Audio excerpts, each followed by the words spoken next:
So you would take the bar out, you would get a start, you would get a press, and you would get a rack. So in theory, if that's what a competition bench is like, that's how you should be training.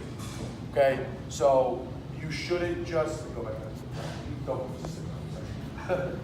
So if that's what a competition bench is, you should be training along those lines. So if Josh were to lay down, right? So if he was just training in the gym, Josh, I wouldn't just give the bar to Josh and he wouldn't just go right into his bench, right? He wouldn't touch and go. He wouldn't not touch his chest, and then he wouldn't just lock it out and throw it, right? Because that's not the technical way that a competition bench should look. So and this is just for anybody, you should train the way that it's going to be on competition day, right? It's a meet day because CrossFit competition, I got you, I got it. So you want to train the same way on competition day in the gym. So there's no surprises, there's no question marks, there's nothing that you're unsure of, okay? So one more time, I'm going to go through it, what it actually is. So whenever, and this is for training purposes as well, right? You should always have a spotter. I'm going to get to why in a second. For safety, obviously number one, but also for your setup. But so if I was spotting Josh, 3, 2, 1, right? There'd be a head official. He would say start, right? He's not going to get a press unless the bar is completely motionless, right? So if the bar is kind of like this, or if he's shaking, the head judge won't tell him to press, because technically this is showing the head judge that he has complete control with it completely stationary, right? He'll get a press, right? If you look, both of his arms are completely locked out at the exact same time. If one arm is not locked out like that, he will not get a rack because technically he's not locked out, okay? So both arms need to be locked out unless there's some kind of injury, which you have to let the officials know beforehand. So like, let's say Josh had some kind of surgery and his arm was slightly shorter for whatever reason, then that's okay, but he would have to let the referees know beforehand, all right? And then he would get a rack and right into the rack, okay? So those are your 3 basically rules for a bench that you should take and put into your training, because if you do decide one day to do a bench competition, a bench meet, whatever, right, that's what you're gonna see. So that's for any lift, you know, whether you're squatting, whether you're hang cleaning, whether you're snatching, whatever, doing handstand push-ups, you should train the way it's gonna be the day of your competition so that there are no surprises. So my setup is I set up my upper body first. So I'll pull my shoulder blades together and down. I'll set my feet. I'll get the bar, take the bar out, and wrap. Oh, there goes my hat. All right, so that's my setup, right? Your setup may be completely different after we work on it a little bit, but there's certain things that I've done, that I do, that you should take and put into your own bench training. So the first thing was setting up my upper body, right? You always want to set your upper body up first, because that's what's actually contacting the bench, right? So if you look, Josh, right? So Josh is going to show you his setup.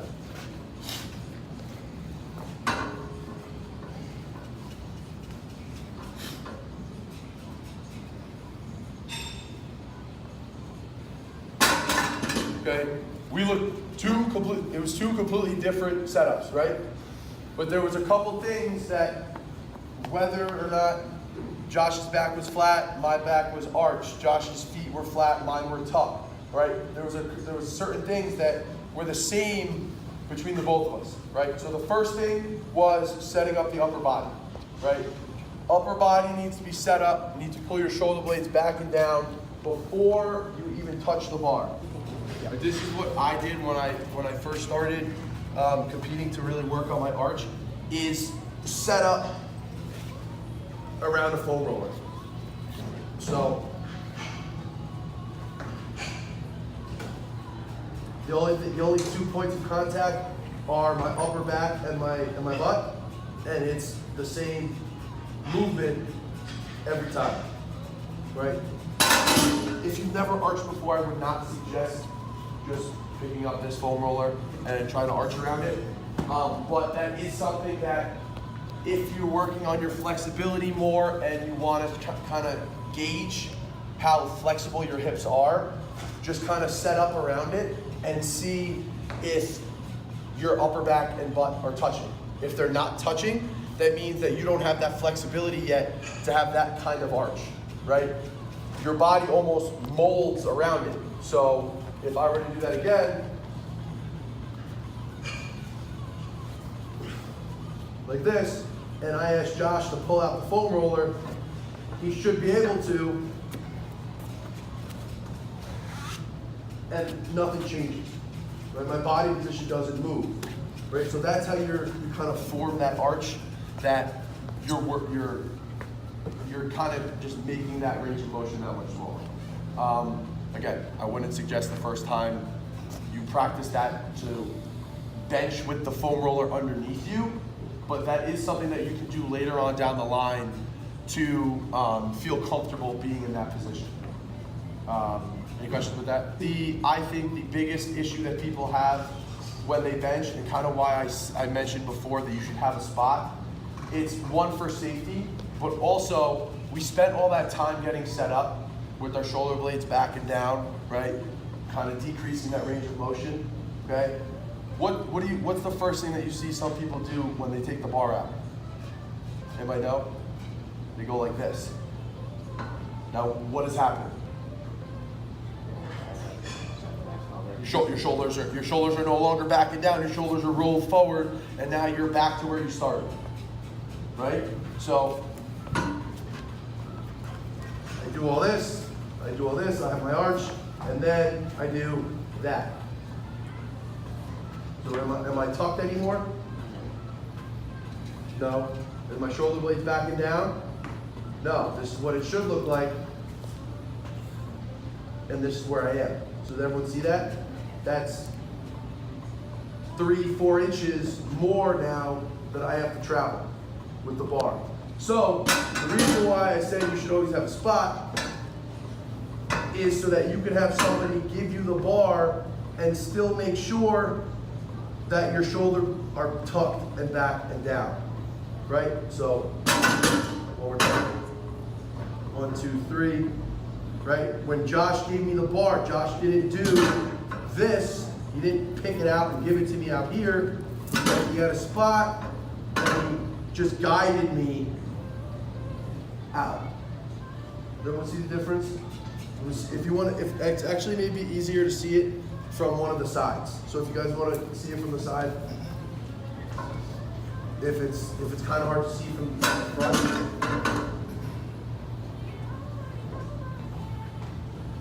So a normal spot, Josh would just pick up the bar and give it to me. I want to see where my shoulders are. I see that separation, right? You want to make sure that you work so hard to get that arch, to get your shoulder blades back and together, that when he gives you the bar, they stay there. Does everyone see that? Okay, so that's why I said,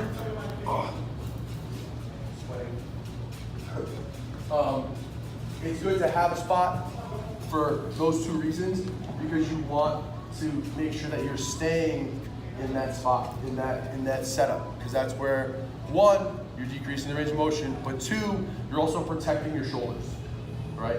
When your shoulders are rotated forward like this, and you start benching, your shoulder capsule isn't protected as much. So when you're rotated back and down, you're protected, but you're also using other muscles, right? Like I said, your bench isn't just a movement for your pecs, right? Your bench is a chest movement, it is a lat movement, it is a rear delt movement, it is a tricep movement, and it also is a lower body movement. So when you learn to use all of those muscles together, instead of just benching with your pecs, is where you're gonna see the biggest increase in strength and weight actually being lifted. One thing, if you notice, I didn't mention anything about your grip. That, again, is a personal preference, right? I'm not gonna tell you that everyone needs to bench all the way out wide, or you need to bench close, that again is going to be up to the individual. I recommend being wider because again, the wider you are, the lower range of motion, okay? But that doesn't mean that everyone needs to bench all the way out here, right? Some people aren't comfortable benching all the way out here, and then they bench in here, right? I'm not gonna say that everyone needs to bench all the way out here and that you're gonna be successful at it, right? Some people can't maintain tightness like that.